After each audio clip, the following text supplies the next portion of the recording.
Again, the purpose of our study this morning is for us to really open the door of blessings sa ating pong mga buhay.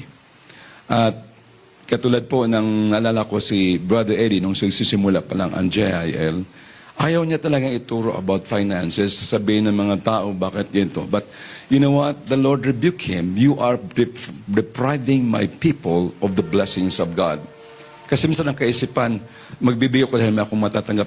Principle kasi ito ng Lord na kapag meron atin pong ibinibigay sa Kanya, especially yung tithes and offering, ay nanda naka-built-in na kasi yun whether we like it or not. Siguro dahil siguro sa mga mga doktrina na ito po ay lipas na ano po.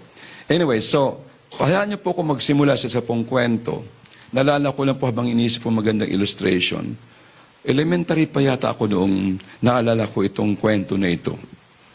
Na mayroon pong isang tao nagreklamo doon sa kanyang kapitbahay. Siguro kapitbahay niya ay mga ilang buwan pala nakatira doon sa nakikita niya sa kanila. Nakatabi mismo nila ng bahay. At nagtataka siya sapagkat sa loob po ng ilang buwan, tumatabaho yung kanyang kapitbahay. Nakakatawang kwento. Pero siya po, payat na payat.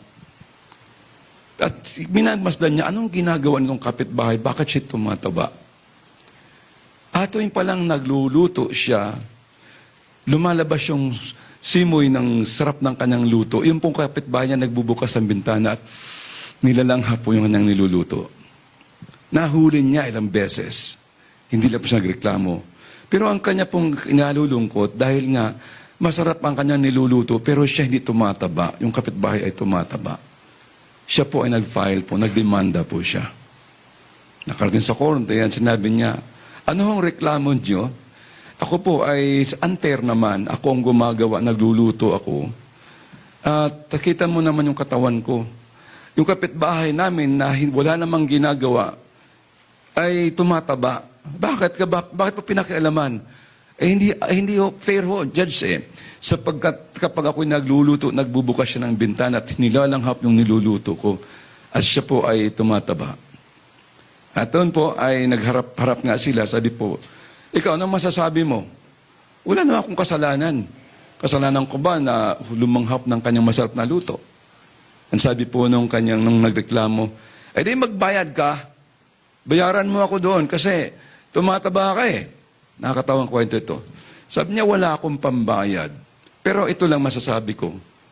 Mga 10 beses lang naman ako nakalanghap ng luto mo. So, babayaran na lang po kita ng 10 coins. 10 kalansing ng points. Una, 1, sabi niya. 2, 3, 4, 5, 6, 7, 8, 9, 10. Bayad na po ako. Ba unfair? Di ba? Ang aking lamang kasalanan ay lumanghap ng masarap na simoy ng iyong niluluto. Binayaran din kita ng kalansing ng barya. Nakakatawang kwento po nito sapagkat itong taong nito ay nagdemanda na siya ay nagnakaw ng amoy ng kanyang niluluto. But I want to tell you as part of my introduction, may dahilan ba na ang Panginoon magsasabi na kailangan mong, hindi naman kailangan ng Diyos ang pera. He owns the cattle on 1,000 hills. He owns the silver and gold. Pero bakit? This is not for us, but it is for you. Para sa atin pong lahat ito. Okay? He does not need our money because He owns everything. But we deprive of ourselves. Kaya po, ang tao hirap na hirap pa rin sa finances because they don't know the principles. As part of my introduction, the Bible describes God in 2 important ways, which summarize His generosity. It names Him as Creator and as Redeemer. God is the one who gives us material life and the one who gives us a spiritual life. So siya nagbigay sa atin ng mga bagay na material. Isipin natin, lahat po tayo nung inaipanganak sa mundong ito, wala po tayong mga damit. At dahil sa pagpinagpalan tayo ng Panginoon, binuhay tayo, na lumaki, na pag-aral, na bigyan ng trabaho, at tayo po'y kumikita. At dito po ay ngayon, we are what we are. by the grace of God. So, nagbigay siya. Siya ang creator, lumikha ng lahat ng bagay. At the same time, Redeemer. He gives us the material life and the one who He gives us also spiritual life. Now, bakit ba ibinibigay ng Panginoon? Why did God give the commandments to us?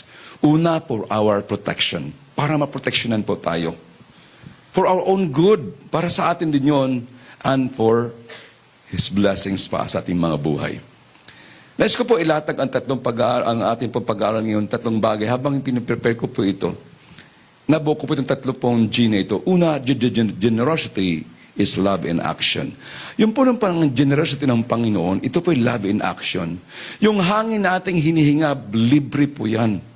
Ano kaya isang araw ay meron nang naniningil sa atin? Oxygen bill, please. Libre yan. Talagang, bagamat ngayon ho, lalo sa Pilipinas, na napaka-polluted na po ng hangin. Kaya nga after po during the pandemic, ang linis po ng Alapaap. Kasi wala akong ganun bumabiyahe. Pero after ng pandemic, ito na naman ngayon ang pollution. So, how do you manage your time? Paano mo na-manage yung time? Actually, we talk about money. The Lord is talking about management. How you manage our resources. The Lord does not need our money actually because He owns everything. Pero ito lang paraan upang tayo ay makaranas tayo ng pagpapala ng Panginoon at yung tinatawag na idolatry of that mammon ay huwag po makita sa ating mga puso. So, how do you manage your time? Your time for your family is an act of generosity. Yung may panahon ka sa pamilya mo ay ito pong act of generosity. May time ka makipag-usap sa kanila. Kaya nga ho ngayon meron pong challenge dahil nga sa hapagkainan, lalo paghapunan, hindi na ho nag-uusap ang pamilya dahil kanya-kanya hong hawak ng cellphone. Ngayon sa time na nagkakausap, dapat talaga siguro pagkainan na, kumpiskahin, tabi mo na ang cellphones para may time together sa pag-uusap. So, you manage your time, okay, your time that you have given to your family is an act of generosity. How do you manage your money? Now, sabi po sa isa pong mga ngaral, ang nakita natin na may mga maraming takers, pero wala pong givers. May maraming tippers, wala pong tithers. Nagtitip lang. So, bakit? Siguro because hindi maaring na-internalize ang kahulugan po nito.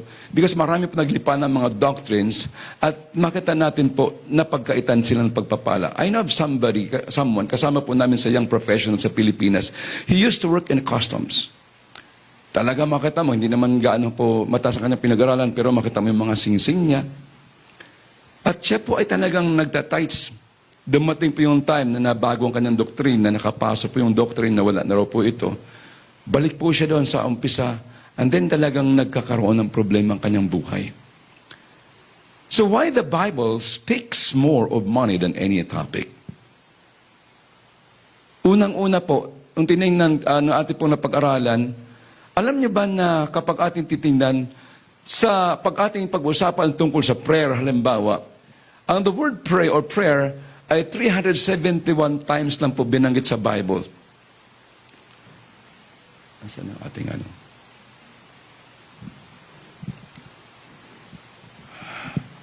$371 times lang po binanggit. Ang word na believe ay 275 times lang po binanggit sa Bible. Ang word na love ay 714 times po binanggit sa Biblia. Ang word na give, 2,162 times. Pero pagdating sa money and possessions, look, it's mentioned 2,350 times. Is it surprising bakit inilagay ito ng Panginoon? Kasi dito ho nagkaroon lagi po ng yung pong pagkaroon ng struggle sa buhay ng tao. And the parables of Jesus, out of 29 parables, almost 50% is about money, possessions, and giving. So, bakit po ganito? Because money is the evidence, your attitude towards money, the way you deal with money is the evidence of your love for the Lord. So it has a direct correlation with the spiritual maturity. Naalala ko po yung pong lalaki, rich young ruler, kabataan, talagang pinagpala ito ng gusto eh. Mark chapter 10 po, tingnan din sandali. Mark chapter 10, beginning po, verse 17. Alright. Sabi po rito sa Mark chapter 10, beginning verse 17. Now as he was going out on the road, one came running, knelt before him and asked him, "Good teacher, what shall I do that I may inherit eternal life?" So Jesus said to him, "Why do you call me good? No one is good but one, that is God. You know the commandments: do not commit adultery, do not murder, do not steal, do not bear false witness, do not defraud, honor your father and mother." And he answered and said to him, "Teacher, all these things I have kept from my youth."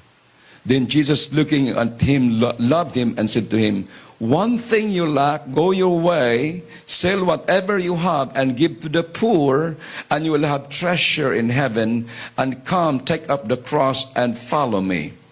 But he was sad at this word and went away sorrowful, for he had a great possessions. So here is now a man, siya po ay rich young ruler, at nung tinanong siya lumapit sa sabi niya, "Mabuting guro." Sabi niya, paano ba daw siya magmana ng buhay na walang hanggan? Anong gagawin niya? Sabi niya, bakit tinawag mong mabuti ang Diyos? Di ba wala namang ibang mabuti kundi ang Diyos? And then he narrated po yung pong commandments, do not commit adultery, murder, steal. Sinabi niya, itong lahat ng ito, sabi po ng Panginoon, sabi ng tao, lahat na po yan, Panginoon, ginawa ko na po yan. Meron kang kulang. One thing is lacking, and sabi niya, and sabi to, you go your way, sell whatever you have, and give to the poor, and you'll have treasure in heaven, and come, take up the cross, and follow me. Sinubok po ng Panginoon sapagkat siya po'y napakayaman, meron kang kulang. Umayaw ka, umuwi ka, ipagbili mo yung ari-arian. Pero hindi po ibig sabihin na kailangan ipagbili mo ang ari-arian.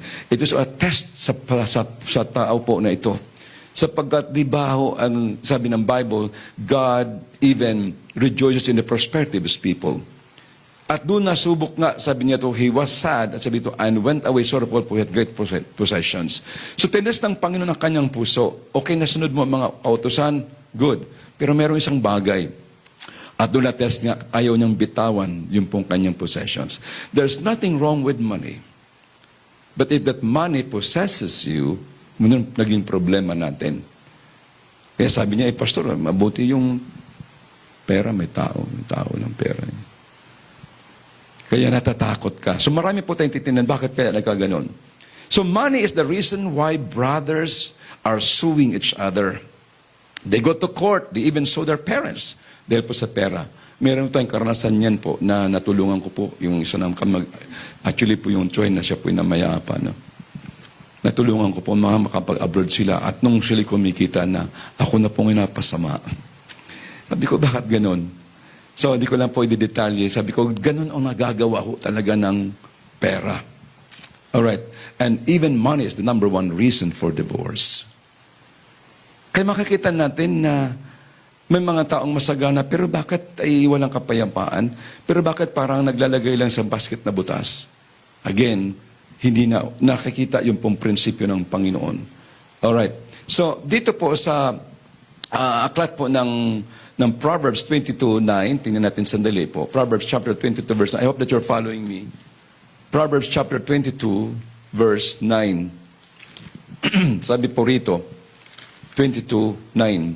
He who has generous eye will be blessed, for he gives of his bread to the poor. Marami po dito nabanggit na mga principles na tayo po talaga makaranas sa kasaganaan ng Panginoon. At sabi ko nga earlier, bakit kaya mas maraming nababanggit tungkol sa money? Because God knows yung pong weakness ng tao. For where your treasure is, there your heart will be also. Okay.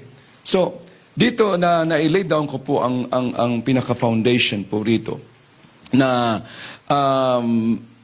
bakit po ay talagang nababanggit ito ng Panginoon at marami po talagang mga tao palitin sa usaping ito nagkakaroon ng problema.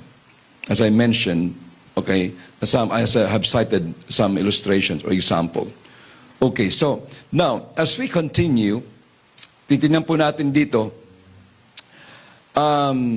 sabi may katanungan po ako nito eh. Are we guilty of robbing God? Tanong ko lang po ito. Doon po sa Malachi chapter 3. Malachi chapter 3. Beginning verse 8. I just feel that there's a need for it to share this, this message. Malachi chapter 3, 8 to 10. Will a man rob God? Yet you have robbed me. But you say, in what way we have robbed you? In tithes and offerings. You are cursed with a curse. Ito po matindi dito eh. You are cursed with a curse, for you have robbed me, even this whole nation. Bring all the tithes into the storehouse, that there may be food in my house, and try me now in this, says the Lord of hosts, if I will not open for you the windows of heaven, and pour out for you such blessing that there will not be enough room, or room enough to receive it.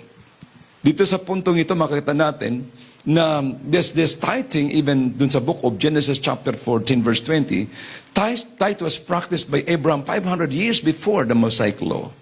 So noon pa man, sa panahon ni Abraham, and even in the book of Leviticus chapter 27, verse 30, pinapractice na ito eh. Because yun is one acknowledging at yung lupa na pinagtamnan mo, hindi naman sa'yo. Yung hangin na hinihinga mo, hindi naman sa'yo. Yung lakas na meron ka, galing din sa Diyos. Diba sa Acts 17:28, in Him will live and move and have our being. Kaya doon natin test talaga eh. Okay, binigay ko na, binuhos ko na siya lahat. Meron siyang sinasabi, bring the tithes. Hindi siya give, but bring. That means you are bringing, that means that does not belong to you. Actually, that tithe is holy. Don't touch it. So, dito makita natin sa Old Testament, pero sabi ng iba, sa Old Testament naman yung pastor. But they don't know that they've been depriving themselves of the blessings. Ang blessing to hindi lamang po pera, but even good health. Even po yung kapayapaan sa loob ng tahanan. Meron bang ganung talata sa Bible? Sa New Testament? Yes, there is. In the New Testament, in Matthew 23:23, ano po? Matthew chapter 23, verse 23. Ang sabi po rito sa verse 23 of Matthew, woe to you, scribes and Pharisees, hypocrites, for you pay tithe of mint and anise and cumin, and have neglected the weightier matters of the law, justice and mercy and faith. This you ought to have done without leaving the others undone.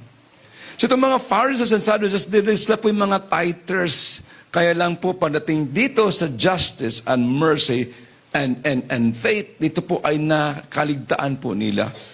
Na-neglect po nila ito. Sabi ng Panginoon, dapat wag nagtitithes ka, dapat nandun din yung justice, andun yung mercy and faith.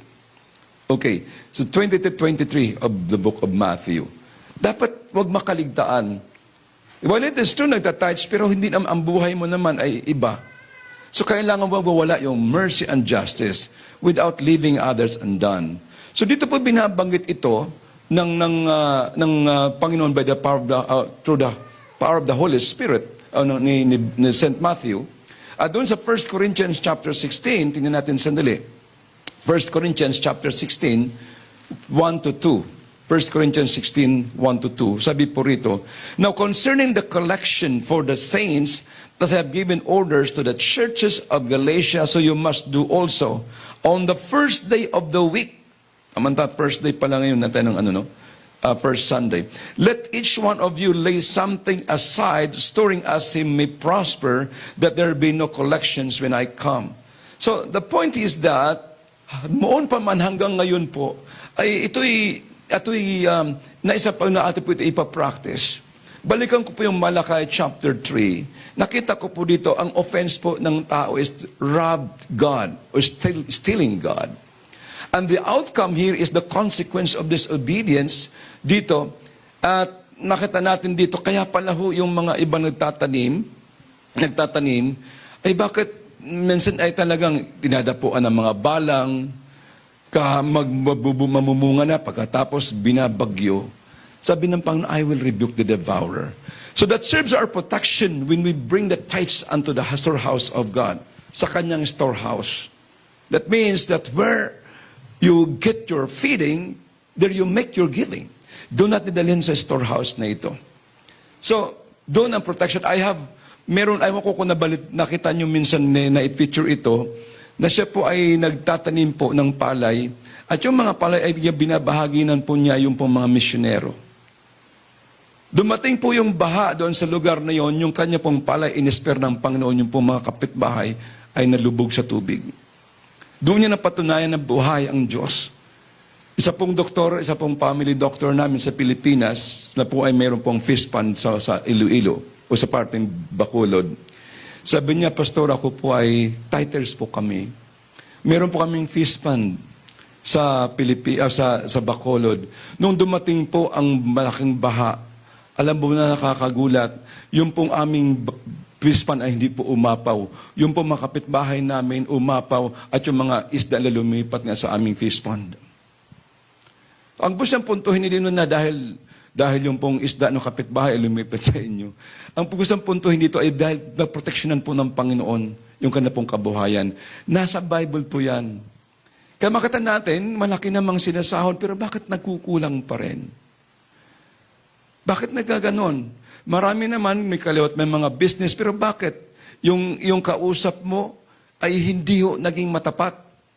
Isa pong babae lumapit sa akin sa Pilipinas, sabi niya, Pastor, ipag-pray niyo po yung aking pong transaction. Ako po ay sa real estate po ako. Malaki po, Pastor, yung aking makukuha. Pag-pray niyo po. Pagkatapos sabi niya, Pastor, kasi alam mo, maraming beses na po ako. Magko-close na po yung transaction, tapos nagbaback out. Sabi ko sa kanya, kapatid, nagtatides ka ba? Yun nga po problema ko, Pastor. Kaya sabi ko, Lord, kung bigyan mo ako ng trabaho, ganito, ganyan. Alam mo, hindi natin, kasi nakasulat yun Nakasulat yun Nasa sayo ngayon, kung if you want to deprive yourself of the blessings, ilang beses na rin yun talaga magpipirmahan at biglang magbaback out. Because this is a principle. Pagkatulad sa principle of flight, o principle of electricity, you cannot change it. It is there. Hindi po pwedeng baguhin So kaya dito, balik natin ang Book of Malachi, sabi po ng Panginoon, i-rebuke niya ang devourer. Yun yung mga sumisira sa ating kabuhayan. Yun yung mga nagnanakaw ng ating pong mga business. Sabi niya, will a man rob God, yet you have robbed me, but you say, in what way have we robbed God, rob you? In tithes and offerings, you are cursed with a curse, for you have robbed me, even this whole nation. So, nandun ang offense, andoon ngayon yung outcome, ito yung pinaka-obedient, yung solution, bring all the tithes into the storehouse, that may be food in my house, and try me now in this. Sa lahat ng commands, ito lang nagpapasubok ang Diyos Dito lang siya nagpapasubok. Bakit? Ito yung matinding struggle ng tao pagdating sa pagbitaw ng pera.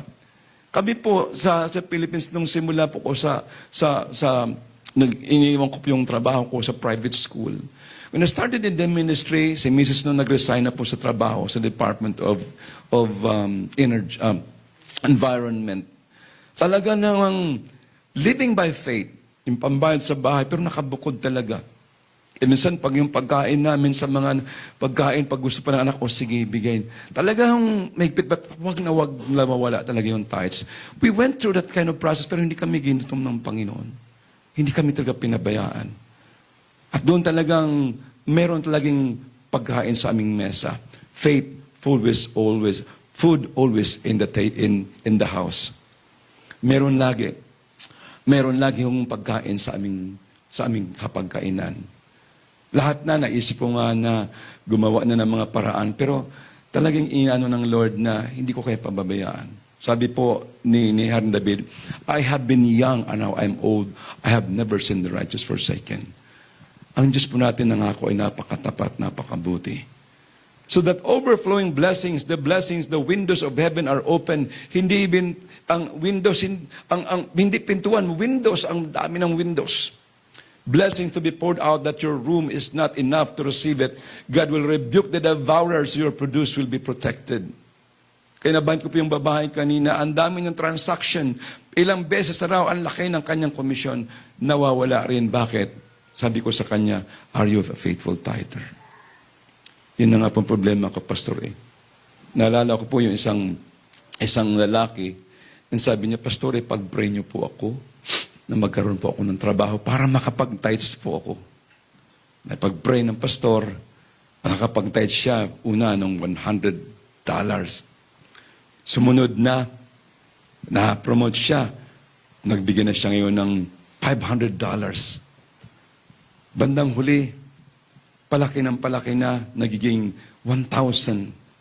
Kasi lumaki sweldo Sabi niya, Pastor, pag-pray mo ako, medyo nahirapan ako mag-tithes Lumalaki na kasi yung aking tithes. Pinag-pray ng pastor. Nag-pray ang pastor. Ano pinag-pray mo, Pastor? Pinag-pray ko na bawasan yung trabaho mo. I-demote ka para bababa ang tithes mo. Minsan kasi pag lumalaki doon na natin nakikita yung humihinga ka tuwing umaga, tuwing paggising mo sa umaga. And sometimes, we even spend much than our tithes. Ang tithes mo ganito, nakakabili ka ng worth 200, 300 na gadgets o anumang items. Di ba nakakaya sa Diyos yun? Ito must be open here because this is a time that we can have that breakthrough in our lives.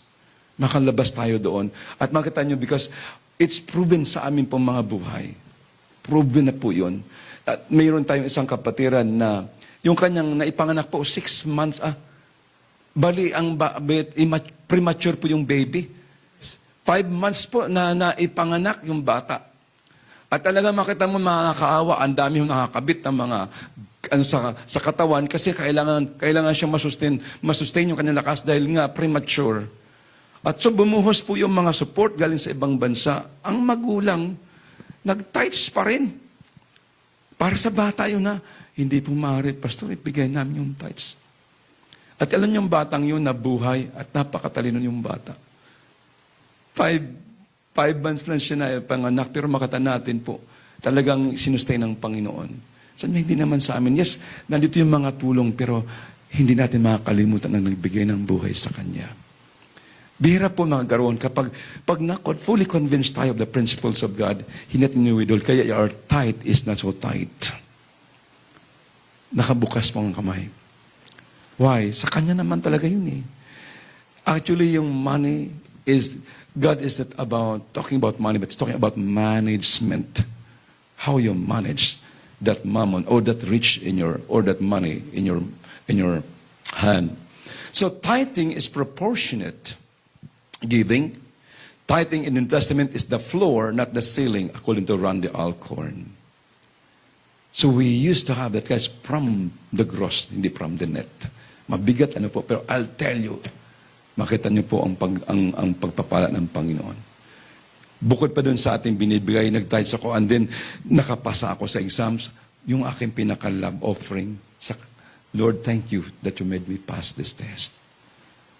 So hindi po kawalan kapag tayo po ay nagbigay ng tithes sa Panginoon. Bakit?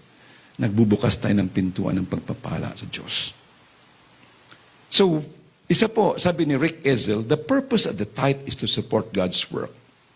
But the primary purpose of the tithe is to put God first in our lives. Para po siya number 1 sa ating mga buhay. Ano ba talaga? Sabi ng Bible, you cannot serve God and mammon or money. But you can serve God with money. Magkaiba yun If I serve God and money, parang pinapantay ko ang money sa Diyos. But I serve God with money, instrumento lamang po ito. What if you'll be given na 24 hours to live? Ano kaya isipin mo? Naku, paano kayong deposito ko sa bangko? Paano kayo ang mga negosyo ko? Ibig sabihin ito, iiwan natin lahat yan But habang tayo nabubuhay, remember that money God does not need our money, and money is not even used in heaven. Dito kailangan po for the Lord's work. So, tanong, why people steal? Bakit kaya ang mga tao nagnanakaw? I'm talking here, sa mundo. Una, yung discontentment. Yung hindi siya kakontento sa buhay niya. Kailangan he asked for more. I remember po isa pong senador sa Pilipinas, sabi niya, nung ako'y kumita ng 100, naghanap ako ng isang daang piso, nasa ako ng 1,000 piso. Hanggang naging 10,000 piso, hanggang naging 500 piso, hanggang 1,000,000. Ang puso ng tao ay walang katapusan na paghahangad. Man's heart is restless until it finds rest in God, sabi po ni St. Augustine. Hindi po nagpapahinga ang puso. Lagi hong nagde-desire. Laging nagde-desire for more. There's nothing wrong with this. Huwag lang natin makakalimutan ang prinsipyo ng Diyos. Discontentment. Kaya nga sabi ng Panginoon sa Matthew chapter 6, huwag kang mag-worry. Matthew chapter 6 po, 31 to 32. Hindi natin sandali. 6:31 to 32. Sabi po sa verse 31, alright. Therefore do not worry, saying, what shall we eat, or what shall we drink, or what shall we wear? For after all these things the Gentiles seek, for your heavenly Father knows that you need all these things. But seek first the kingdom of God and His righteousness, and all these things shall be added to you. Word ng Panginoon to eh. Word ng Panginoon to. May mga times po sa buhay po namin na talagang, Lord, dahil nung pong mga maliliit, nag-resign ako sa trabaho, nag-resign din si Mrs. sa trabaho. Sabi ko, Lord, hindi naman ako na-presenta. Ayaw kong maging pastor eh. At siyempre nung unang sa panganay po namin, ang mahal po kasi ng gatas. Paano kaya? But you know what? May pinag-pray po ako na isang pamilya, nagpapatayo sila ng bahay po doon sa isang kapirasong lupa. Simula noon, wala na pong patid ng pag-supply sa amin ng 1 kilong manok, 1 kilong baka, at saka prutas. Weekly po. Hindi naman namin sinabihan, basta pinag-pray lang namin yung kanyang lupa. Pagdaan na kanila pong delivery truck, andyan na ang supply. Sabi ko, tama-tama din, lalagyan sabawan na lang yan. So para, okay, at yun, para maraming gatas. And then, nung lumipat kami ng bahay, hindi namin pinaalam sa kanya, lumipat po kami. Nasundan po kami pagdating namin sa bahay, nakasabit sa doorknob, tumutulo pa lang yung yelo na yung manok, na yung baka, yung karning baka, nakasabit sa doorknob. Sabi ko, Lord, hindi naman namin kaano-ano ang mga ito. At pinaalala sa ng Panginoon na hindi kaya magugutom. And then, isang araw, sabi niya, Pastor, may sasabihin lang po kami, pwede ba naming palitan ng bigas ang aming binibigay sa inyo? Monthly po, rice. At pag maya po, nag-issue pa ng cheque para sa pag-aaral ng mga anak mo. Doon ako nahahalos maiyak. Post-dated checks. Ginagamit sa Old Testament, ginamit po ng Panginoong uwak mag-deliver ng pagkain kay Elijah. Sa buhay po natin, God can even touch people.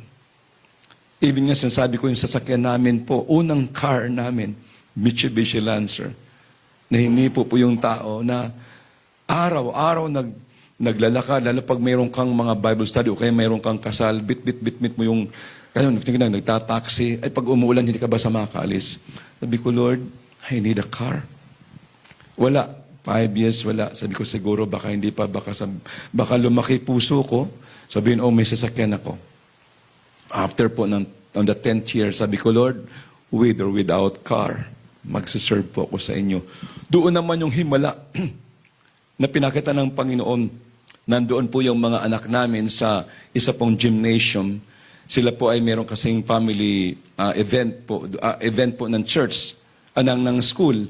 At pinuntahan po namin, may isa pong tao nakatayo doon sa may pintuan po ng gym sa Makati.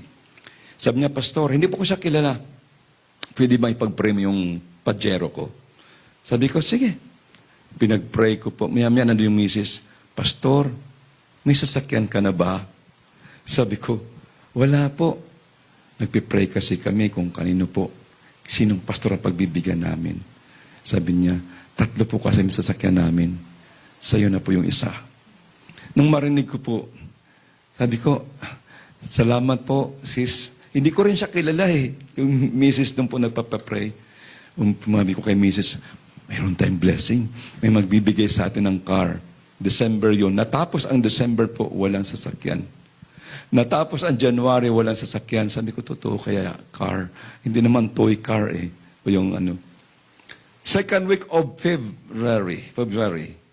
Sabi niya, Pastor, ano yung address ng bahay mo? Dinadrive ko ngayon ang sasakyan mo. Pagdating po doon sa bahay, nasa second floor po kami. Makyat po siya, nakatoksido, ready po doon sa kanya pong trabaho. Sabi niya, Pastor, sa totoo lang, hindi tayo makakakilala.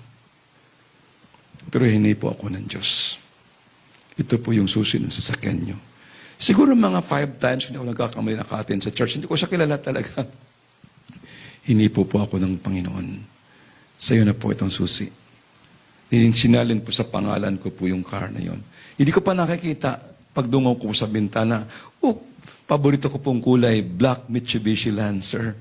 Ito sasakyan kaya hindi ko talagang gamit na gamit. Sabi ko, Lord, grabe, kahit pala sasakyan, naging matapat ka lang talaga sa mga prinsipyo ng Diyos. Ang problema ko po, hindi parang na mag-drive. May nakaalam po. Sabi niya, walang problema, Pastor, mag-aral ka ng driving. And to cut my story short po, nakaimaneho ko po yung sasakyan na yon. Merong garahe ang aming ang bahay, walang laman. Kasi yun po ay parang iniwan na po sa amin, parang nangasawa naman sa bahay na yon. Nagkaroon na po ng laman. I'm saying to this sa ating lahat, ultimo yung ating buhok bilang ng Diyos, alam na alam ng Panginoon. Sometimes po, ang takot ang siyang dahilan. Huwag po tayo mag-worry sa buhay. Pangalawa pong dahilan why people still unthankful. Ala pong pagpapasalamat. Ala yung ating unthankful. Yung pangalawang point. So, hindi ho nagpapasalamat yung pong yung tao. Pag wala tayong magpapasalamat sa ating puso, talaga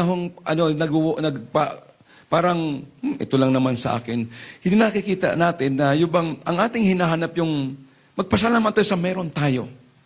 Kung ano mang meron tayo. Lord, salamat. Napakarami pong mga tao, lalo pag pumunta ka sa mga lugar ng kahirapan sa Africa. Ako, talagang grabe yung tao doon. Pati yung ihi po ng baka iniinom na. Meron pa tayo eh. Just be thankful to the Lord. Kailangan po magpapasalamat ka na meron ka. Salamat na meron kang pamilya.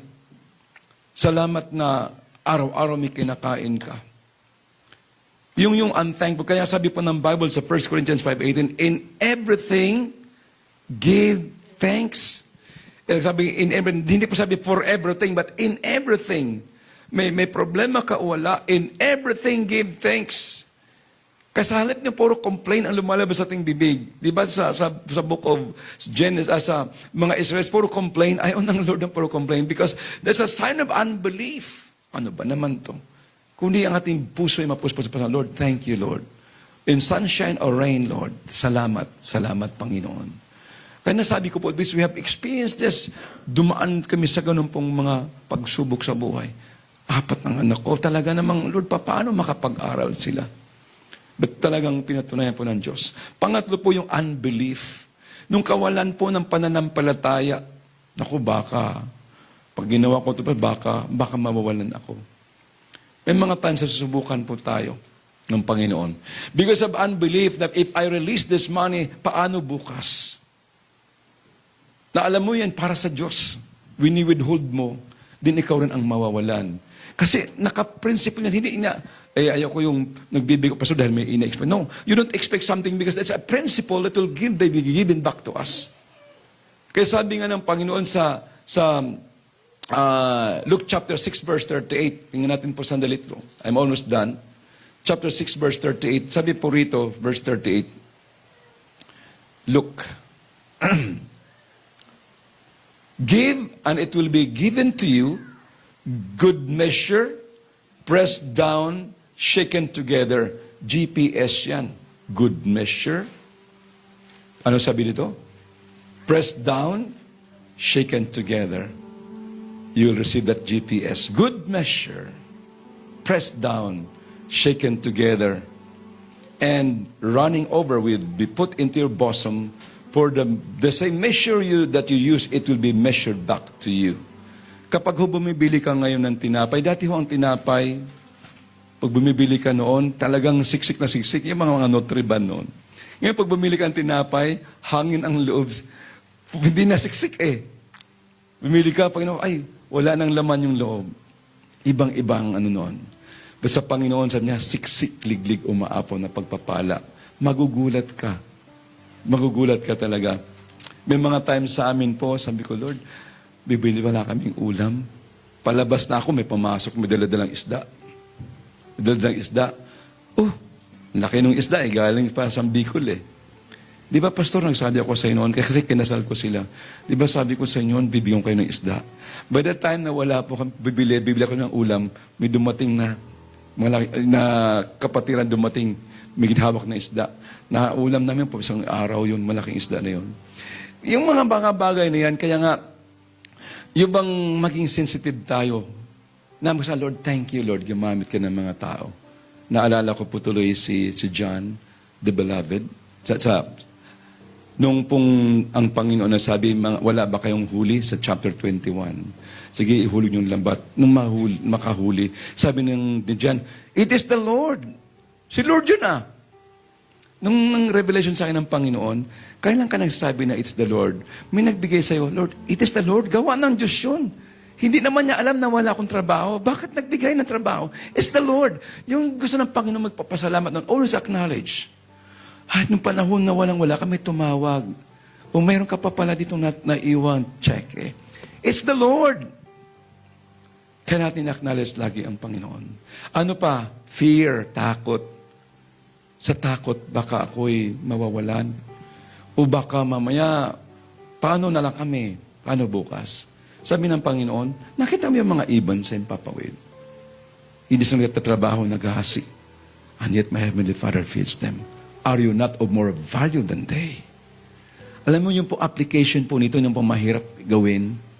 Natatakot tayo eh. Alam mo, I believe, why people steal has something to do with theology. Theology has something to do with our faith in God. Yung pang-apat po. So, stealing is a theological issue. It's how we believe, how we really value the Word of God. Theological issue ito eh, dahil may mga doubts ka. But if you believe the God who is faithful, then wala po.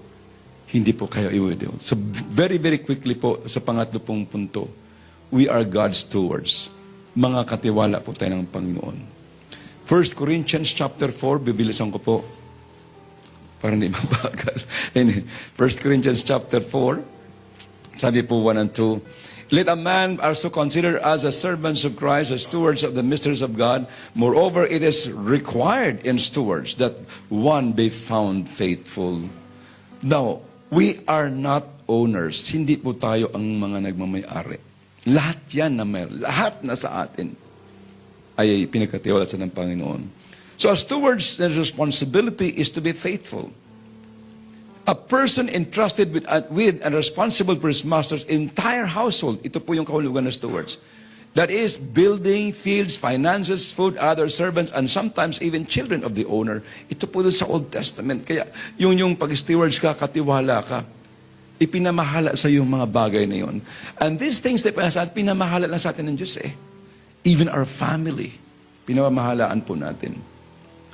As God's stewards, we are partners in 4 important undertakings. Dito po 4 na bagay na pinagtatiwala sa Panginoon. Una, to be co-creators. Nasaan na po? Co-creators, that means to introduce changes, invent, created. When they say, let there be light, and there was light. Now, ang tao gumagawa, nag-invento ng light, invento ng light. You know what? Co-creators, mga small, maliliit na ano yan. So binigyan ng Panginoon binigyan ng Panginoon ng tao ng karunungan.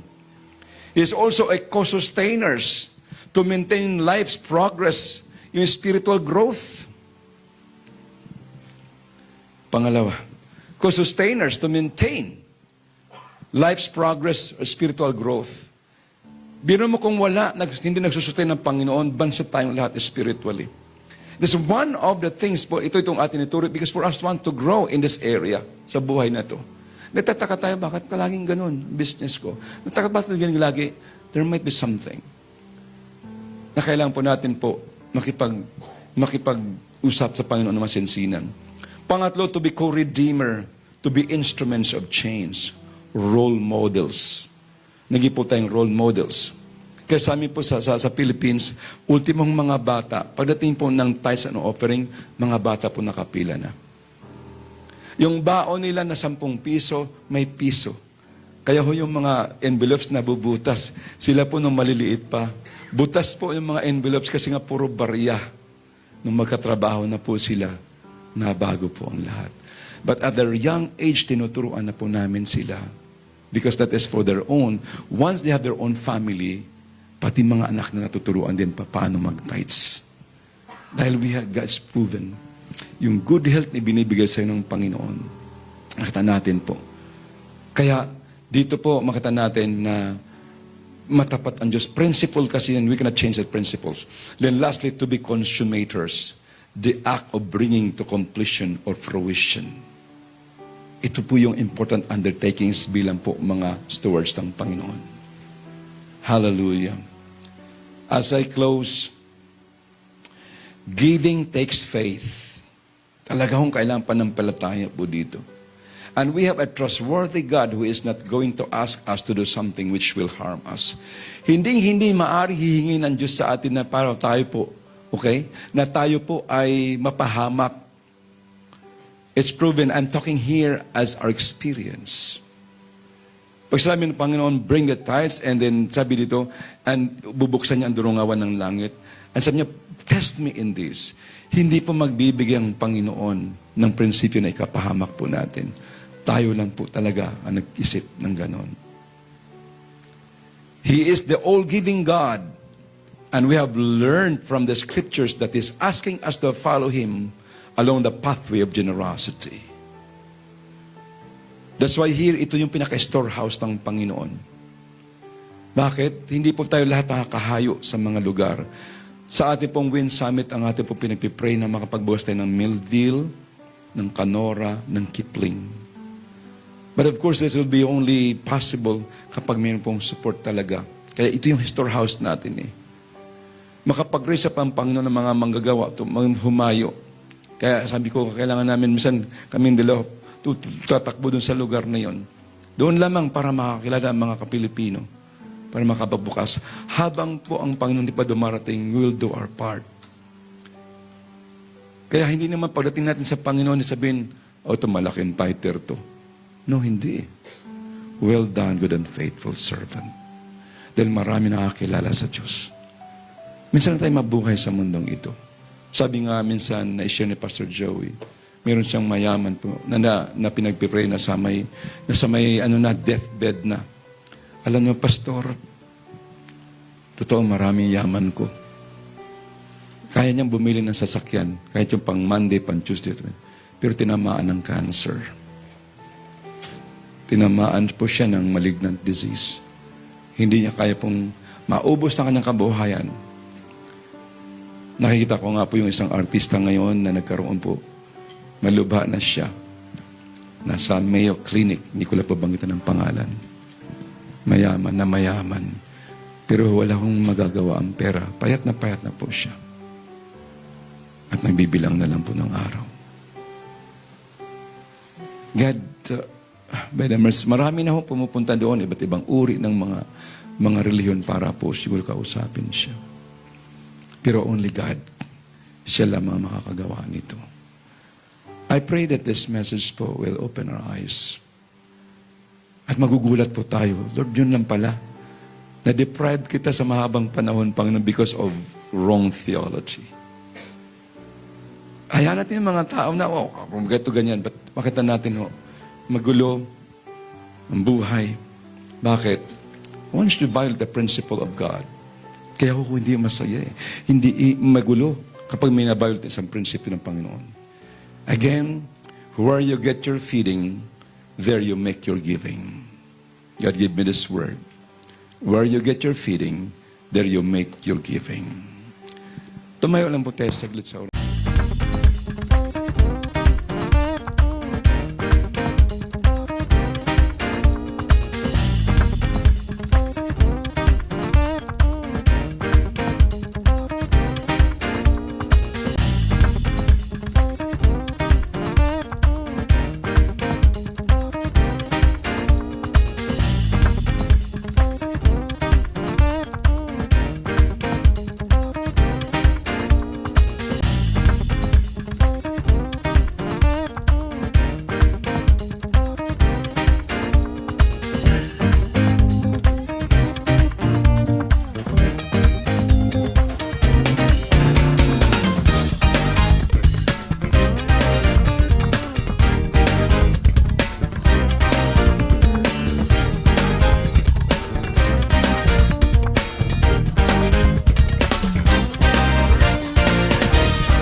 Na ito.